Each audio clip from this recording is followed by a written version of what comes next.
Hi, I'm Christina, and this is going to be a book review on The Apfel Girls Are Gone by Felicity McLean. So this is a mystery set in Australia, and I absolutely loved this book.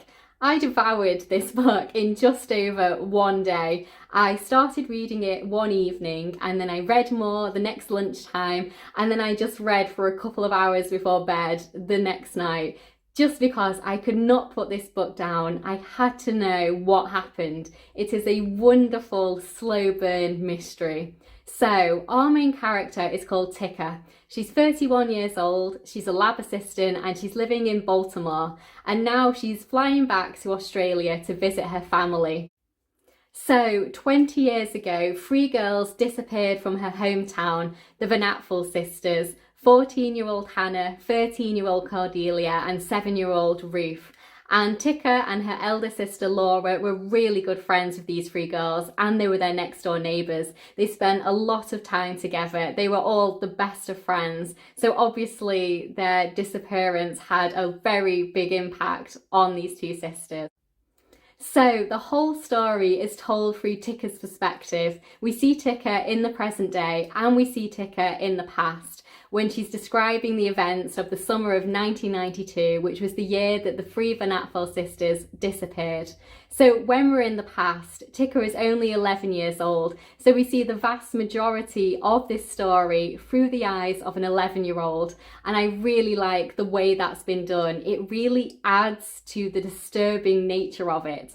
So as we're seeing the events unfold through the eyes of a child, we don't always quite know what's going on. We can look at a character and think, that's odd, this is an odd situation to be in. But as Tika is still a child, she doesn't quite realise how strange it can be. So that definitely adds to this kind of disturbing nature that kind of runs through this story. And I really enjoyed that aspect of it.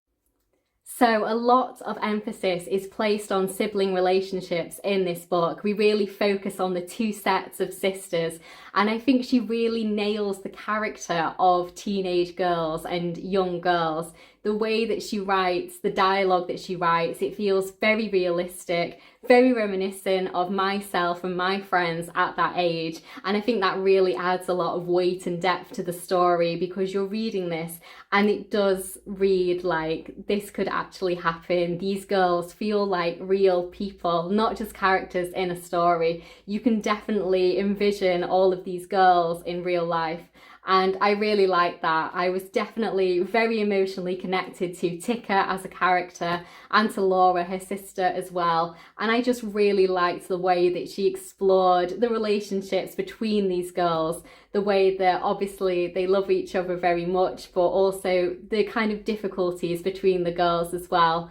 And Ruth being the youngest, the way that lots of times she feels very left out, as does Tika, because she's only 11, Ruth's only 7. So I really like the way she packs a lot into that, and I think it's done really excellently. They do feel like real people and not just characters in a book, and I think it's wonderful when an author can do that.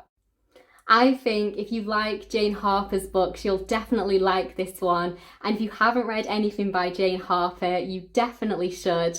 My favourite of hers is called The Lost Man. And I would say they're similar in the sense that they're both really excellent slow burn mysteries that really pull you into the story. They're all set in Australia, and both of these writers are wonderful at writing descriptive, emotive, evocative writing that makes you feel like that you are in Australia yourself. The way that they describe the landscape, the heat, the oppressive heat, it feels like you are there.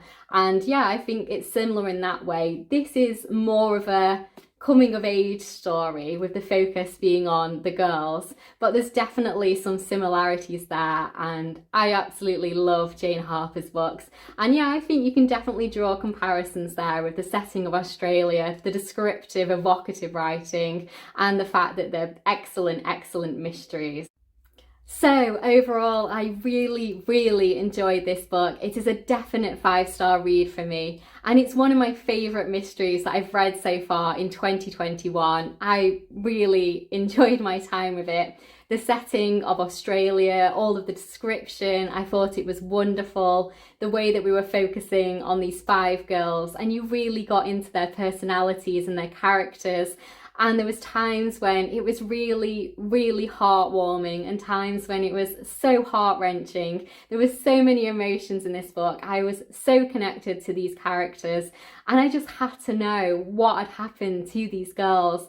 And the way that it ends as well, I thought it was a wonderful ending. And yeah, I needed to know. I just had to keep reading this book. It completely pulled me into their world, and all of the small town vibes there as well. The way that there are lots of people in this book, lots of adults that knew that there was something wrong in that house. There was something wrong at the Van Apfel house, and no one did anything about it. And yeah, there's a lot of some really good tension running through this, the undercurrents of tension running through it. And I thought it was absolutely wonderful. I would highly recommend you read it. Wonderful slow burn mystery that I genuinely could not put down. So yeah, thank you so much for watching. Please like the video if you liked it, and please do subscribe if you'd like to see more of me talking about books. Bye!